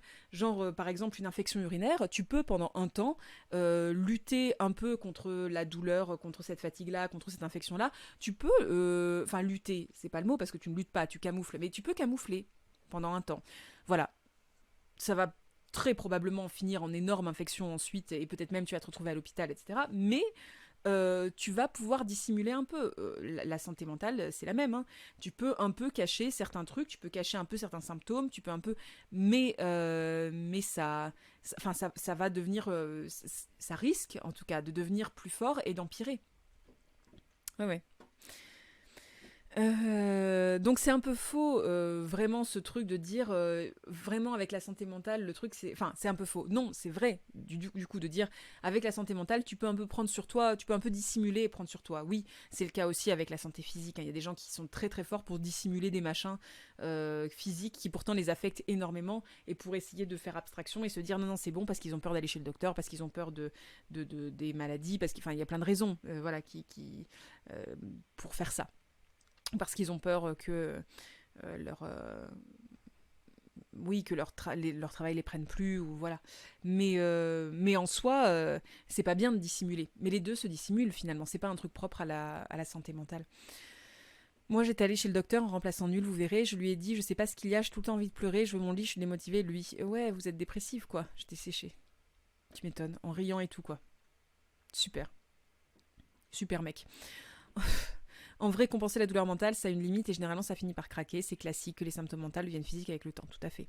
Ou pour une douleur physique, quand soudain tu dis stop, on te croit pas. Mm. Le nombre de pathologies dermato ou d'altérations de la motricité attribuées au stress, ah mais oui, c'est énorme. J'ai fait du sport en ayant parfois mal aux jambes, mais en tenant jusqu'à ce que je me dise stop, là t'arrêtes de forcer. Mais oui, bien sûr, ça peut se dissimuler aussi, bien sûr. Elle s'appelait Margaret Abbott, ceci dit, c'était plus dû à la nature de ces nouveaux JO qui étaient des jeux de plage dont tout le monde se foutait. D'ailleurs, on ne donnait pas des médailles, mais des bols. Mais écoute, je regarderai ça, c'est intéressant en tout cas. Moi, je perds ma peau à cause du stress. Et comme ma peau s'épaissit en s'irritant avant de tomber, jusque dans mon conduit auditif, je perds partiellement mon audition à cause du stress. Mais oui, c'est des... Enfin, c'est fou, quoi. C'est fou. Ah, mais j'ai jamais dit que c'était la bonne idée. Je sais que c'est une vue à court terme et que ça finit par dégénérer. Oui, bien sûr, Kitty. Je disais pas que tu disais que c'était une bonne idée, hein, mais c'est juste que ça m'a fait penser au fait que il y a un truc qu'on dit, avec la santé mentale, on peut un peu dissimuler. Or, on peut dissimuler aussi avec la santé physique. Hein. Voilà, c'était plus ça que je voulais dire. Allez, on va conclure, je pense. Oui, oulala, ça va faire plus d'une heure, comme d'habitude. Ça fait 1 heure et demie qu'on est en live. Donc, on va conclure avec Laurel Hubbard. Oh, est-ce qu'on aura le temps? Peut-être qu'on aura le temps de parler du reste.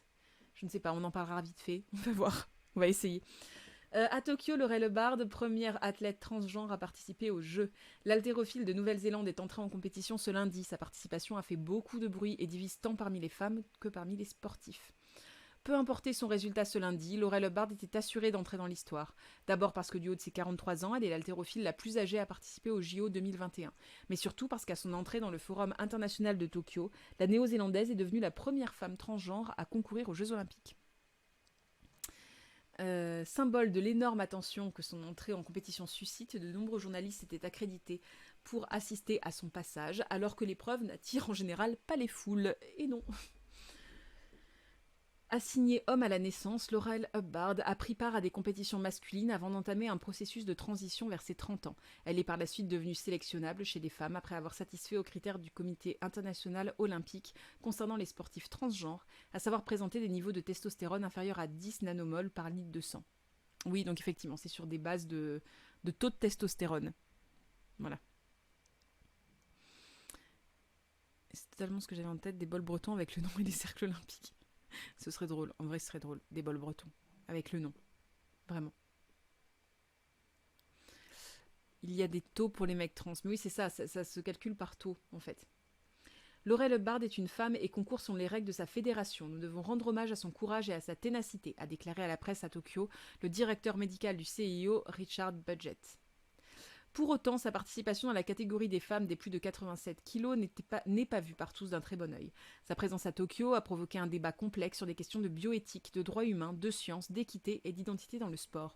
Les supporters de Hubbard estiment que sa qualification pour les JO représente une victoire pour l'inclusivité et les droits des personnes transgenres. Mais d'autres jugent qu'elle bénéficie d'un avantage inéquitable sur ses rivales féminines en raison de capacités physiques héritées de décennies en tant qu'homme. Bon, la preuve, c'est qu'elle a terminé dernière. Et je répète, elle n'était pas seule. Oui, non, elle est effectivement, il y avait une non-binaire, c'est ce que tu as dit avant. En fait, il y avait aussi une non-binaire dans une compète qui a eu lieu plus tôt, voilà. Effectivement. Il y avait une non-binaire dans une compète en équipe. Donc on le rappelle, effectivement. Où en est-on ? Certains défenseurs du sport féminin, dont l'ancienne championne de tennis Martina Navratilova, ont exprimé leurs réserves car ils estiment que l'inclusion de sportifs transgenres risque de remettre en cause les victoires obtenues de haute lutte pour améliorer le statut du sport féminin. Je suis heureuse de m'adresser à une personne transgenre de la manière qu'elle le souhaite, mais je n'aimerais pas avoir à concourir contre elle. Ce ne serait pas juste, a déclaré la Tchèque, pourtant militante de la première heure des droits des homosexuels.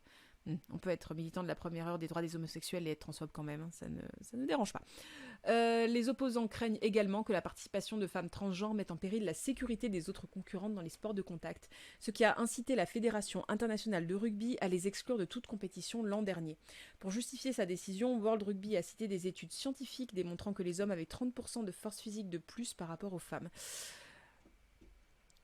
Parmi d'autres avantages, Alison Heather, physiologiste à l'université d'Otago interrogée par l'AFP, cite des membres plus longs pour les hommes, une masse musculaire plus importante, un cœur plus large et une capacité pulmonaire plus grande qui permet une meilleure circulation de l'oxygène et une plus grande endurance. Mais pour Richard Budgett, le directeur médical du CIO, il n'est pas si simple de comparer les hommes et les femmes. Et les femmes transgenres peuvent avoir une baisse de performance lorsqu'elles passent par un processus de transition. Il ajoute que des recherches supplémentaires sont nécessaires, même si le risque pour le sport féminin a probablement été surestimé. Pense aussi. Sur les réseaux sociaux aussi, la participation de Laurel Hubbard fait beaucoup parler. Certains prennent sa défense quand d'autres moquent ou insultent en toute impunité l'athlète qui n'a, elle, rien demandé.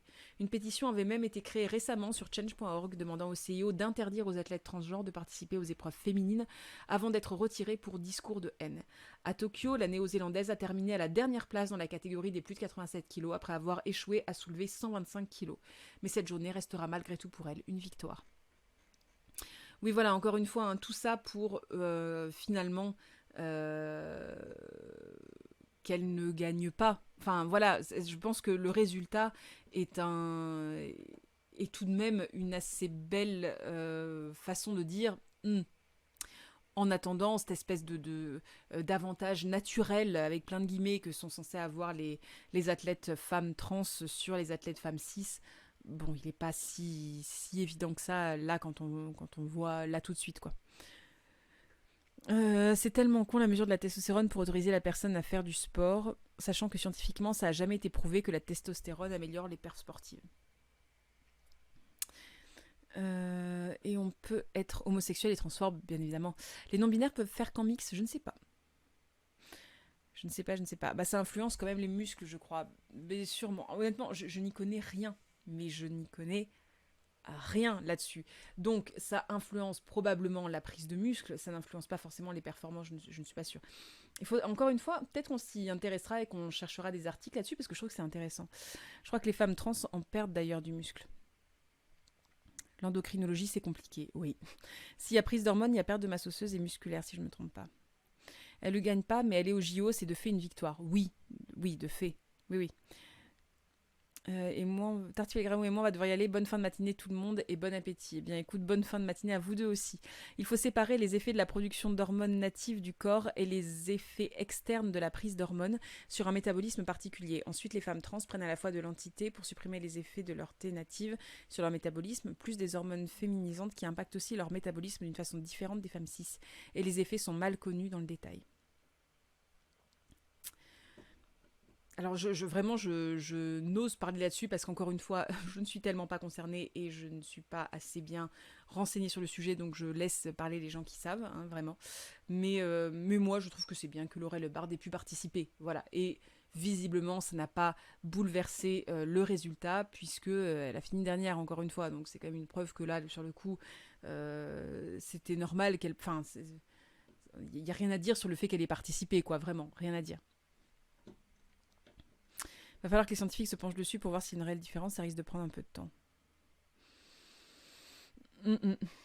Par contre, si je me trompe pas, les taux du CIO peuvent exclure des femmes cis qui produisent naturellement trop de thé. Oui, il me semble. Il me semble qu'il y avait déjà eu cette histoire-là, d'ailleurs, pour une athlète qu'on avait accusée de dopage, d'ailleurs. Oui. Le mieux, c'est de laisser faire, et puis si les femmes trans trustent le classement, on reposera le problème. Non, oui, pour le moment, c'est clairement pas le cas. On est d'accord, Frégia. Allez, on va conclure là-dessus parce que ça fait un peu petit marronnier et c'est mieux parce que voilà, il y avait ce truc-là. Bon, j'ai été contente de vous partager quand même sa photo sur Marie Trintignant qui mourait le 1er août 2003 sous les coups de Bertrand Cantat. Voilà, et ce petit article sur Colette, enfin ce long article sur Colette, qu'on ne va pas avoir le temps de lire non plus, mais j'ai été heureuse qu'on voit leur tête ici. Allez, on va juste finir là-dessus. Concarneau, le festival Very Bad Mother a revisité la parentalité. Le festival Very Bad Mother s'est déroulé les 31 juillet et 1er août 2021 à la brasserie. Et il est temps qu'on arrête, hein, parce que vraiment, je commence à parler n'importe comment. Salut Mizuo. Le festival Very Bad Mother s'est déroulé les 31 juillet et 1er août 2021 à la brasserie Trimartolo à Concarneau dans le Finistère. Environ 800 personnes ont revisité le thème de la parentalité. Kermesse féministe au punk, la première phrase de la page Facebook du festival Very Bad Mother, très mauvaise mère en anglais, interpelle, explique Rosanne, une bénévole à l'accueil du festival. Le côté punk signifie rendre le festival ouvert et accessible à tout le monde. On est dans un champ, sur la paille, et on n'est pas là pour donner des leçons, mais pour construire ensemble, précise Ariane, une autre bénévole. Le festival, une édition unique, s'est tenu à côté de la brasserie Trimartolo à Concarneau, le 31 juillet et 1er août. Sur 2 jours, la liste des activités donne le tournis, concerts, théâtre, tournage d'un film, enregistrement d'émissions de radio, mais pour réunir ces quelques 800 festivaliers venus de toute la France, ce fut un marathon d'obstacles, explique Lou, responsable de la communication du festival. Repoussé 3 fois, il aurait dû avoir lieu en avril 2020. Il a fallu surmonter les confinements, les jauges, maintenant le pass sanitaire, détaille-t-elle. Les ateliers, nombreux et variés, s'articulent autour d'une idée centrale, repenser la notion de parentalité, en particulier pour les mères. Le féminisme a libéré la femme de l'injonction d'être mère, la maternité constitue désormais un angle mort du féminisme. Nous souhaitons donc, je suppose, nous souhaitons donc politiser la parentalité, développe Lou. Les ateliers de prise de parole et d'échange permettent notamment aux mères précaires, lesbiennes, transsexuelles ou on va dire trans, hein? Voilà, on va corriger tout seul. Notamment aux mères lesbiennes précaires, trans ou issues des minorités, d'exprimer leurs difficultés spécifiques. Les pères ne sont pas non plus en reste. Ce festival est l'occasion de repenser la place de l'homme dans la société. C'est aussi l'occasion d'aborder le thème de la famille quand t'es punk anti-système, explique Flo, un rappeur venu de Brest. Ce côté punk se manifeste aussi, entre autres, par un stand du mouvement politique Antifa de Bretagne, antifasciste classé à l'extrême gauche, et des styles vestimentaires aussi. Ah, tous ces babos! Trimartolode, pardon. Trimartolode. Yank, la, tralilada. Oui, je la connais. Je connais cette chanson. Mais oui, pardon, je l'ai prononcé Trimartolo, c'est ça. Trimatelo. Désolée. Et des styles vestimentaires aussi hors normes, du coup. Sam, cheveux et barbe multicolores, mini-short jaune et le visage couvert de piercing, s'occupe de la bulle. Une vingtaine d'enfants de tout âge s'ébattent joyeusement dans un coin isolé. Une garderie qui permet aux adultes de profiter en toute tranquillité du festival. Nous avons des ateliers de théâtre, de pâte à sel, de construction de cabanes, explique de sa voix douce Sam. Le soir vers 20h, les enfants se déguiseront pour aller manifester chez les grands. Vous pourrez revendiquer ce que vous voulez, leur assure Sam. Ce festival unique a engendré des petits. Plusieurs associations féministes sont venues me voir pour organiser à leur tour des Very Bad Mother en France, se réjouit Lou. Cette professionnelle de l'organisation des festivals a déjà le thème en tête pour le prochain organisé par son collectif sans nom ni hiérarchie. Il interrogera la notion de vieillissement. Alors, je voulais en parler parce que je trouve que c'est chouette ces initiatives autour de la parentalité, globalement. Je trouve que c'est une bonne idée, que ça désacralise aussi énormément la parentalité. Dire que c'est un des... on va dire... Je sais plus ce qu'elle dit exactement. La maternité constitue désormais un angle mort du féminisme. Je suis pas sûre, parce qu'il y a quand même énormément de choses en ce moment qui sortent autour de ça, des questions de parentalité et de féminisme. Donc, Est-ce que c'est vraiment un angle mort? Je ne sais pas. Par contre, le fait d'organiser des choses autour de ça et de l'ouvrir à tout le monde, ça par contre, je pense que c'est quelque chose qui est effectivement assez nouveau parce que il y a un espèce de courant qui consisterait à se dire que la réflexion autour de la parentalité, c'est quelque chose qui est plus ou moins réservé à des personnes qui savent exactement de quoi elles parlent. C'est plus ou moins réservé à des personnes qui sont très renseignées sur le sujet, etc. Et du coup, on a un peu l'impression que, en tant que personne lambda, remettre en question sa parentalité et la parentalité globalement, ça consiste du coup à juste devoir se renseigner sur 1 milliard de trucs avant de pouvoir réellement parler des choses. C'est un peu le cas dans plein de milieux militants, hein, globalement. Le fait de se dire qu'il va falloir que je me renseigne énormément avant de parler, parce que sinon les gens vont me tomber dessus et vont me dire « Ah mais oui, mais t'as pas lu ça, bah oui, mais dans ce cas-là, si t'as pas lu ça, excuse-moi, mais on peut pas parler. » Enfin voilà, ce côté-là est assez présent chez pas mal de personnes. Enfin, en tout cas, cette crainte-là est pas mal présente chez pas mal de personnes. Donc, du coup, je trouve que c'est bien d'organiser des choses un peu comme ça, légères, un peu informelles aussi, mais dans lesquelles il y a des vraies choses qui se passent. Genre, je crois qu'il y avait quand même des conférences, des discussions, des trucs comme ça. C'est vachement bien. Voilà, c'est une bonne idée globalement. Et c'est une bonne idée aussi de repenser la parentalité. Dans un monde justement qui évolue, et ben forcément on va demander aussi aux enfants d'évoluer avec ce monde-là. Les enfants vont évoluer avec un monde qui eux-mêmes évolue. Et si on veut faire évoluer les enfants de base, eh bien il faut également que les parents soient au courant et réfléchissent leur parentalité, réfléchissent leur rapport, eux, à l'éducation, à la société, à plein de trucs. Donc voilà, c'est important d'avoir des endroits qui semblent accessibles à tous et où on n'a pas l'impression qu'il y a une énorme charge intellectuelle. C'est pas pour diminuer celle qu'il y a, hein. Je veux dire, il n'y a pas de réflexion autour du fait que on réfléchirait moins ou quoi que ce soit dans ces endroits-là. Mais il y a une charge intellectuelle dans le sens, la figure de l'intellectuel, plus que l'intellectualisation du truc, beaucoup moins forte. Et du coup, ça permet à tout le monde d'y aller sans trop de stress en se disant je vais comprendre, je vais pouvoir réfléchir avec les autres, je vais pas me faire rejeter parce que j'ai pas les mêmes rêves que tout le monde. Je déteste ces gens qui te tèchent dès qu'ils te manque des infos de manière détestable qui plus est. Oui, non, c'est très très désagréable. Très très très désagréable. Bon, écoutez, je pense qu'on va terminer là-dessus. Parce que je pense que c'est une bonne idée de terminer sur quelque chose de plutôt sympathique. J'ai vu qu'il y avait Osmosis qui faisait du jeu vidéo ce matin. Eh bien, allez, pourquoi ne pas aller chez Osmosis, finalement. Il y a Dollywood aussi. Et Marinette, mais Marinette, elle va avoir énormément de monde ensuite. Donc, comme ça, peut-être on pourrait donner un peu plus de monde à Osmosis, par exemple. C'est très bien. Écoutez, merci beaucoup, beaucoup d'avoir suivi cette matinale. Je ne sais pas s'il y en aura d'autres, peut-être. Peut-être qu'on fera d'autres matinales comme ça, parce que c'est plus simple pendant les vacances de faire des matinales. Dans tous les cas, on va retrouver un planning beaucoup plus cadré et beaucoup plus calé quand on recommencera tout bien en septembre. Pour l'instant, c'est un peu anarchique, mais voilà. Hein. Merci vraiment à tous d'avoir été là. Si vous voulez continuer les discussions, n'oubliez pas le Discord. Si vous voulez me retrouver, eh bien, il y a la chaîne YouTube aussi, qui est un peu mon activité principale à la base. Chaîne dans laquelle il va y avoir de nouvelles vidéos à partir probablement de septembre aussi. Il y a aussi la chaîne secondaire sur laquelle on met la retransmission des lives. Que dire d'autre? Eh bien, je vous souhaite une bonne journée. Prenez soin de vous. Suivez-moi sur les réseaux sociaux, sur Twitter ou sur Insta, si vous voulez avoir des nouvelles sur ce qui va se passer en live et quand est-ce qu'on va faire des lives ou non, parce que c'est très souvent là que je préviens sur s'il va y avoir un live ou non. Donc, n'hésitez pas à me suivre également sur les réseaux sociaux. En attendant, je vous fais de gros bisous. Amusez-vous bien chez Osmosis et passez une bonne journée.